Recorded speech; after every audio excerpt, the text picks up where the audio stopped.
Ever since my husband's company found its footing, he morphed into a stranger. His affair with another woman became brazen, as if he didn't care about hiding it anymore. When I confronted him, he dismissed my concerns with a mocking laugh. "You're worthless, living off my earnings. Be thankful I even bother with you," he spat, his contempt oozing with every word. "Get a job if you're so unhappy." Defiant, I accepted his challenge. Landing a position at his family's company, I plotted my retaliation against Michael.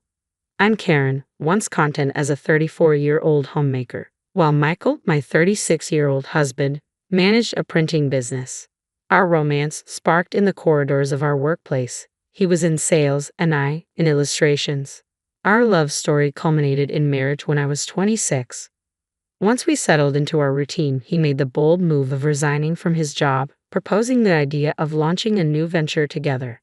Uncertain, I sought counsel from our trusted business partner, Bob, with whom we shared past collaborations. Bob, a seasoned CEO known for his diverse business ventures and adeptness in advertising, readily lent his support. Bob backed our endeavor and even contributed funds. I recounted, "Karen's illustrations have always impressed me," Bob remarked, his praise leaving me humbled. With gratitude, we vowed to steer our company to triumph.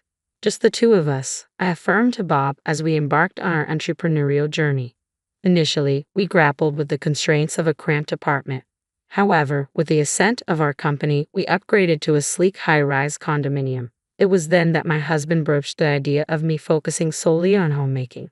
"I'll hire someone else for the illustrations. Eventually, I need your full support," he asserted, his words leaving me torn. Reluctantly, I confided in Bob, our steadfast investor. "I regret to inform you, but I must step away from illustration work," I disclosed to Bob. His empathy was palpable. "It pains me to think I won't have the pleasure of witnessing Karen's illustrations anymore. Yet if you ever decide to return to it, just say the word. I'll stand by you," Bob reassured me. "Thank you, truly," I expressed my gratitude. And thus, I embraced the role of homemaker to bolster my husband's aspirations. However, my passion for drawing persisted, finding solace in sharing my illustrations on Instagram. The unexpected warmth of response has become my clandestine delight. As my husband's business flourished, our lifestyle mirrored its success. His investments yielded opulent returns, evident in the acquisition of a new car and bespoke suits from prestigious labels. While I deemed these indulgences excessive, I recognized their significance in his role as the company's figurehead. Despite his demanding schedule, he remained steadfast in our tradition of sharing dinner at home. It was a solemn pact, a sanctuary carved out for just the two of us amidst the chaos. Over these meals, he divulged the company's forthcoming ventures, a privilege that filled me with contentment. Supporting his ambitions became my source of joy. I once believed our harmonious routine would endure indefinitely. Despite the company's continued prosperity, subtle shifts began to emerge in my husband's demeanor. Gone were the animated discussions about business during our dinners. "How's everything at the company?" I inquired, met with lukewarm responses. "Everything's fine," he'd mutter, his enthusiasm conspicuously absent. Persistently, I probed for more details, only to be met with terse rebuttals. "Don't pry, you wouldn't understand. You're always here. I shouldn't have to explain every little detail." His words pierced through me, a stark departure from the understanding and camaraderie we once shared. I attempted to rationalize his behavior as fatigue or stress, but that night, as he silently retreated to our room after dinner, I couldn't shake the feeling of unease settling in. This pattern persisted, with my husband increasingly opting for dinners away from home. Feeble justifications of social obligations or client meetings replaced our once sacred mealtime together. Despite my waiting patiently, delaying my own dinner, his absence grew routine, his excuses dwindling to nothingness. Confrontation only invited his wrath, a stark departure from the partner I once knew. I felt reduced to a mere servant in my own home, the weight of his indifference crushing me to tears. We once weathered the storms of entrepreneurship together, hand in hand. Now, I found myself relegated beneath even his employees, my sacrifices met with scorn rather than appreciation. My domestic duties weren't born out of a passion for homemaking. They were a testament to my unwavering commitment to his aspirations. Yet any semblance of gratitude had long since vanished from his eyes. In his absence, I find solace in my illustrations, a sanctuary where stress dissipates and creativity flourishes. With each stroke, my online following burgeons, their supportive comments a balm to my weary soul. Among them, a familiar name emerges, Bob's. Bob extends an offer to collaborate again. A glimmer of hope, I muse, buoyed by the prospect. Without this beacon, I might have succumbed to despair. As our shared dinners faded into memory, a palpable chasm widened between my husband and me. Suspicion crept in, fueled by the faint scent of perfume lingering on his abandoned suit jacket, a fragrance foreign to him. When confronted, he flippantly dismissed it as a triviality, a smirk playing on his lips. His nonchalance stoked the embers of my long-suppressed sorrow, igniting them into a fiery rage. Enough with the charade, I resolved. Left alone in the confines of our home, relegated to mundane chores, the gnawing fear of societal abandonment gnawed at my sanity with each passing day. My friends could only offer envy, while my parents dismissed my concerns as trivial luxuries. Left to grapple with my turmoil alone, I bore the weight of my suspicions in solitude. Then, one fateful evening, my husband returned home inebriated. Amidst my desperate efforts to tend to him, a damning discovery awaited, a crimson imprint adorning his shirt collar. Its presence could not be dismissed as innocent, a glaring testament to another woman's trespass. In that moment, I unearthed undeniable evidence of my husband's betrayal. With resolve coursing through my veins, I confronted him the following day, brandishing the damning garment. "Where were you last night, and what is this?" I demanded, pointing to the incriminating mark. Though caught off guard by the lipstick stain, my husband remained eerily composed in the face of my accusation. "I was out with friends at a bar. Must have happened then, right? You'd need to take off your jacket for that. Didn't you notice?" he retorted, his words laced with defiance. Unconvinced by his feeble alibi, I responded, "I don't recall." With a sudden motion, my husband rose from his seat, his hand connecting with my cheek in a searing slap. Stunned, I stumbled backward, reeling from the unexpected blow, the sting of pain radiating across my skin. "When will you understand? Who do you think is providing for us?" he spat before retreating to his sanctuary. I watched his departure, tears tracing silent paths down my cheeks. In that moment, the truth struck with brutal clarity. My husband's love had waned, leaving behind a cavernous void. I was left shattered by the cold reality of our fractured relationship. From that day forth, my husband's temper became increasingly volatile. His displeasure manifested in violent outbursts, whether it be at a meal I had prepared or any perceived infraction.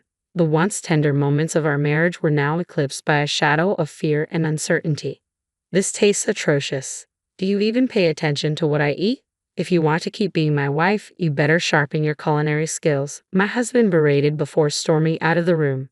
"I'll dine out. Eating this would sabotage my productivity," he declared. I trailed after him, desperation evident in my voice. "Please wait. I want to prepare meals you enjoy. But you're never home or communicate with me. How can I cater to your tastes like that?" My husband clicked his tongue in irritation at my plea. "Should we just divorce then? I'm fine with it. I can manage without you, but can you survive without me?" he sneered, his gaze piercing through me. "You're nothing but a leech, living off my earnings," he spat, his words a venomous assault. In that moment, a realization dawned upon me. This man was beyond redemption. The compassionate husband I once knew was a relic of the past. "Then I'll find a job," I declared. "What? What's gotten into you?" My husband's voice echoed with incredulity. "I'll strive for financial independence too," I affirmed. My husband erupted into laughter, doubling over. "Who would you consider hiring someone as powerless as you?" he taunted. Suppressing my rising fury, I maintained composure. Reacting with anger would only escalate the abuse. If I couldn't win through strength, I needed to strategize differently.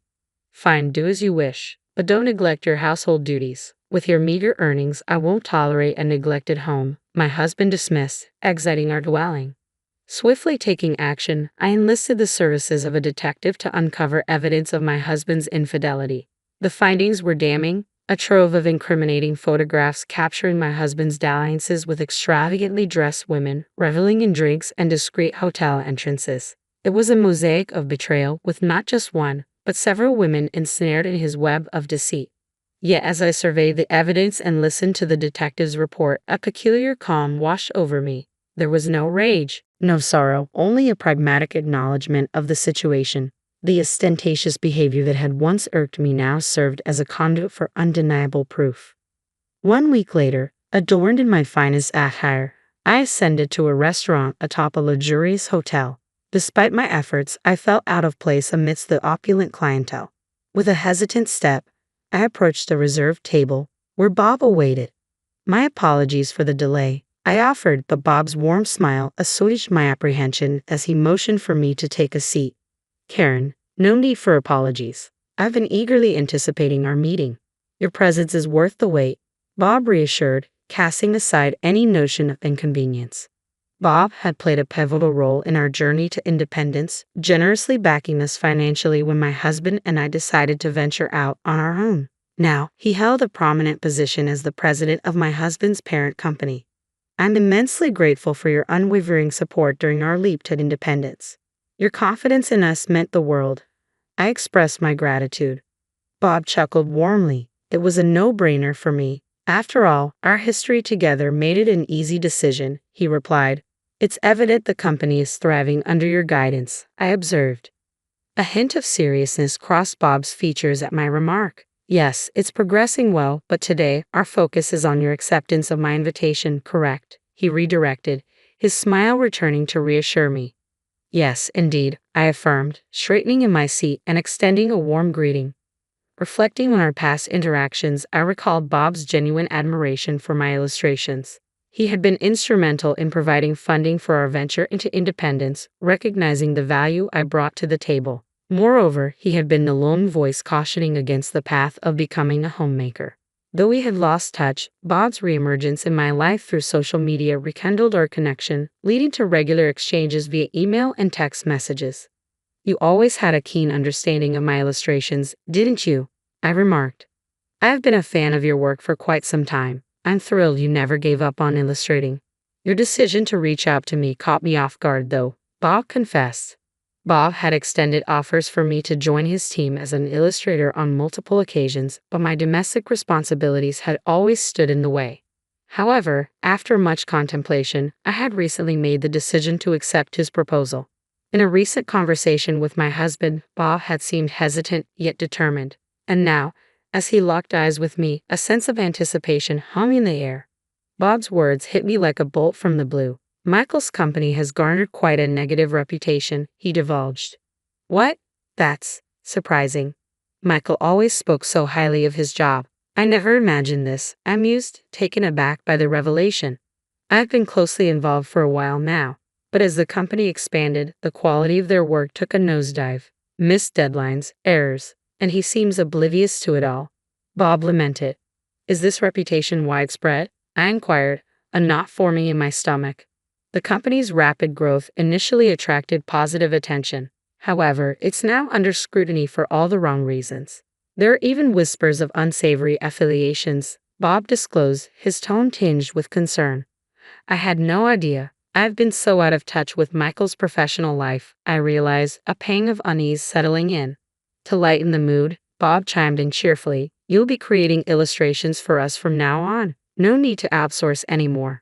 It's a significant asset for our company. I appreciate your understanding and flexibility regarding my family commitments. I express my gratitude. No worries at all. We believe in maintaining a healthy work-life balance for our employees, Bob reassured with a smile. And so, I embarked on my journey working for Bob. With my sole focus on illustration tasks, there was no need for me to commute to the office. Bob graciously granted me the opportunity to work remotely, allowing me to seamlessly juggle my household responsibilities. The sheer joy of creating art, once confined to a hobby, now bloomed into a fulfilling profession. However, amidst the satisfaction of my work, I couldn't shake the longing to have more control over my time, to pursue my passion without constraints imposed by domestic duties and supporting my husband. With my newfound income, I believed I could sustain myself independently. However, as I diligently worked, one day, the abrupt sound of the door slamming jolted me from my concentration. Rushing to the hallway, I was met with my husband's furious gaze. You traitor, he seethed.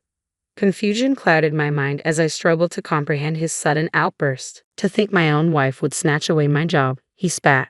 In that moment, realization dawned upon me. My husband's ire stemmed from my collaboration with Bob. which had opened doors to additional contracts with companies affiliated with his own.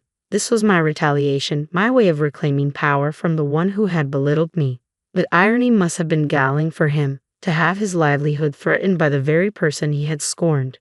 You have no authority to dictate my actions. I'm simply carrying out my duties with your explicit consent, I asserted, holding my ground as my husband's anger simmered.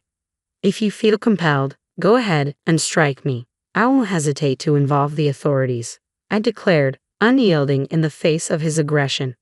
My company's downfall is on your hands. What exactly are you trying to achieve? He accused, his frustration palpable. This has nothing to do with me, I rebutted, resolute in my stance. Retrieving the divorce papers from the adjoining room, I handed them to my husband with a steady hand. We're no longer bound by matrimony. Let's not prolong this any further, I stated firmly, severing the ties that bound us together. You're divorcing me over my company's struggles. You're just after my money, aren't you? I retorted, stung by his accusation. I could have ended this marriage whenever I please, but I chose to wait. Now that I'm successful and earning, suddenly it's convenient for you to walk away. Wait a moment. Let's discuss the future of the company first before we rush into divorce.